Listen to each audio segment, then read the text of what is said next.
Massachusetts cities and towns have a money problem. And despite new revenue from cannabis and the millionaire's tax, a new report says there could be a historic fiscal crisis.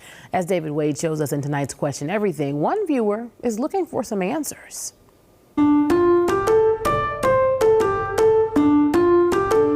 On Mansfield's town common, a common theme. Small town charm, big time budget issues. Stan Gilday lives here, and he wonders why there's not enough state money to help out. Where is this money going? Stan sent us an email saying he constantly sees stories about fire stations needing improvements, school systems that can't fund teachers, and police that can't hire staff. But instead of saying, where's all the money, he asked, where's the beef? The old Wendy's commercial. Where's the beef? At a local coffee shop, Stan told me about his daughter-in-law, a teacher. She's always talking about, the cuts and losing teachers and things like that, and it just bothers me. In the South Shore town of Plimpton, no money means no new firehouse. This one is 50 years old. It's where I met Captain John Sherstead. We're in a dangerous situation. We're just trying to make the best of that. The captain says new firehouses usually have decontamination rooms to clean the toxins off their gear after fighting a fire. Here, there's just a small washing machine. We hang it up in our locker. Now all those contaminants are off-gassing into the station, spreading around the station, into the office, into our living quarters. And to make room for an ambulance in this firehouse, they actually cut a hole in the wall. We watch in the mirror and we guide the ladder right into this hole. When the fire truck backs snug into the hole, the ambulance can then fit, sort of. But voters decided the town couldn't afford a new firehouse. They're literally living day to day. Anybody that voted no, I don't hold anything against them. Let's look at how the average community gets its revenue. The largest chunk comes from local property taxes. Then there's unrestricted state aid. More on that in a moment.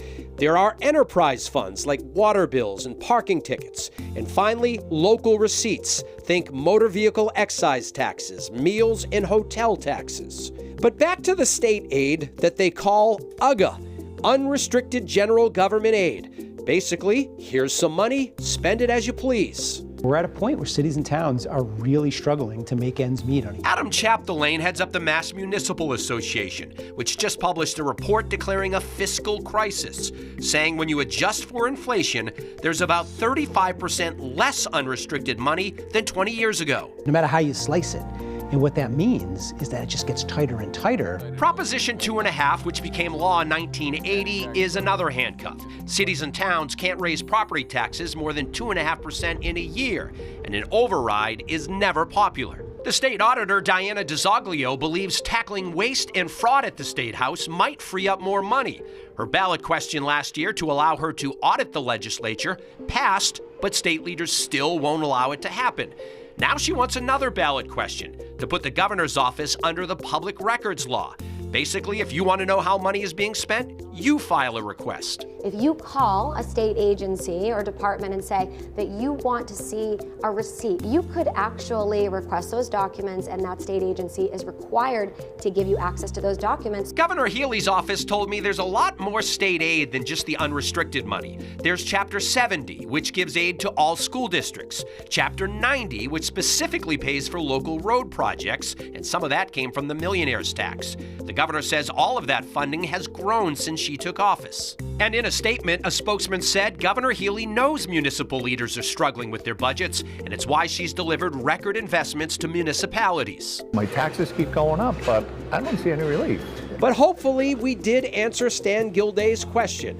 Where's the money? I mean, where's the beef? And that was WBZ's David Wade reporting. If you have a question you'd like us to answer, send us an email. That's questioneverything@cbsboston.com.